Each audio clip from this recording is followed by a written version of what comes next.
શું નારાજગી છે અને કલાકારોની શું આપની માંગણી છે?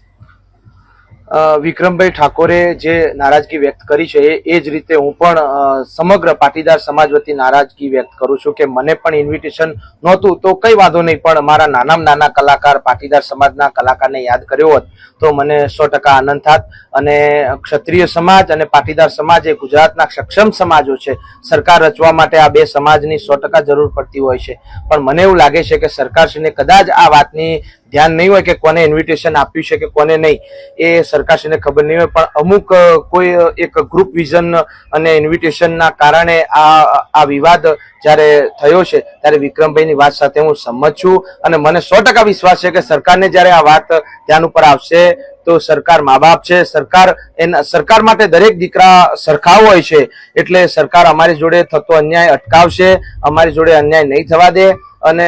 અમને પણ એવો જ માન સન્માન અને મોભો આપશે એવી અમને સરકાર જોડે